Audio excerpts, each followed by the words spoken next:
ദേശീയപാത നിർമ്മാണത്തിന്റെ ഭാഗമായി വെളിയങ്കോട് കലുങ്ക് നിർമ്മിക്കാനായി എടുത്ത കുഴി ദുരിതമായി മാറി.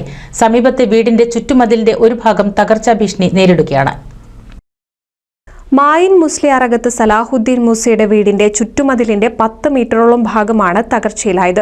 ഒരു വർഷം മുൻപ് നിർമ്മിച്ച ചുറ്റുമതിലാണ് ദേശീയപാത നിർമ്മാണ കമ്പനിയുടെ അനാസ്ഥ മൂലം തകർച്ചയിലായത്. കലുങ്ക് നിർമ്മാണത്തിനായി ചുറ്റുമതിലിനോട് ചേർന്ന് വലിയ കിടങ്ങാണ് അധികൃതർ തീർത്തത്. ഇതോടെ ചുറ്റുമതിലിന്റെ തറയടക്കം കേടുപാടുകൾ സംഭവിച്ചു. വളരെ നല്ല മതിലുകളും ഒക്കെ പുതിയ പണം ചെലവാക്കിയിട്ടുള്ള മതിലാണ്. വീട്ടിലാണില്ല, ഒരു 3 മാസം മുമ്പ് അവർ ഗൾഫിൽ പോയതാണ്. ഇന്നലെ രാത്രി ഇവിടെ ഈ കലുങ്ക് നിർമ്മാണത്തിന് ആവശ്യം അവിടെ ഒരു ഭാഗം കുഴിക്കുന്നതെന്ന് പറഞ്ഞാൽ അതിന് മതിലിൻ്റെ അടിവരെ കുഴിച്ചു. ആ മതിലിൻ്റെ അടിയിൽ നിന്ന് മണ്ണ് വാരിയപ്പോൾ കംപ്ലീറ്റ് മതിലിൻ്റെ തറ പോലും പിളർന്നു, ഗേറ്റ് തകർന്നു.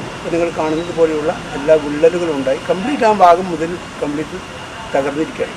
ഞാൻ പോലും ഇവരോട് സംസാരിച്ചതിന് ശേഷം എനിക്ക് പോലും അവർ യാതൊരു എൻ്റെ മകൻ്റെ വീടാണ്, ഒരു നിലക്കുള്ള എന്തെങ്കിലും ഒരു അനുകൂലമായിട്ടുള്ളൊരു സംസാരമില്ല.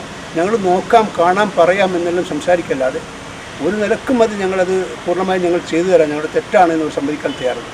ഞാൻ അദ്ദേഹത്തോട് പറഞ്ഞു, എഞ്ചിനീയറോട്, ഇത്രയും ആഴത്തിൽ നിങ്ങൾ മണ്ണ് മതിലിൽ നിന്ന് വാരിയെടുക്കുമ്പോൾ ഏതൊരു സാധാരണ മനുഷ്യനും അറിയാം മതിൽ അല്ലെങ്കിൽ വീട് ശരി. അപ്പം അതിന് നിങ്ങൾ ആദ്യം വേണ്ടിയിരുന്ന പണി നിങ്ങൾ ഇന്നാണ് ചെയ്തത്. ഇന്നലെ നിങ്ങൾ ചെയ്യേണ്ട പണി ഇന്ന് ചെയ്തു. ഇതാണ് നിങ്ങൾ ചെയ്ത തെറ്റ്. 10 മീറ്റർ ഭാഗം ചെരിഞ്ഞ നിലയിലാണ്. വീട്ടുകാർ അധികൃതരോട് പരാതിപ്പെട്ടതോടെ ഇരുമ്പ് ഷീറ്റ് കൊണ്ട് മറയ്ക്കുക മാത്രമാണ് ചെയ്തത്. മഴ പെയ്താൽ കിടങ്ങിൽ വെള്ളം നിറഞ്ഞ് മതിൽ നിലംപൊത്താനുള്ള സാധ്യത കൂടുതലാണ്. NCV news, Ponnani. 1000 വിവാഹങ്ങൾക്ക് ഒരേ ഒരു ബ്യൂട്ടി സിൽക്സ്, എടപ്പാൾ, ചാവക്കാട്, തൃപ്രയാർ, പുത്തനത്താണി, പെരിന്തൽമണ്ണ.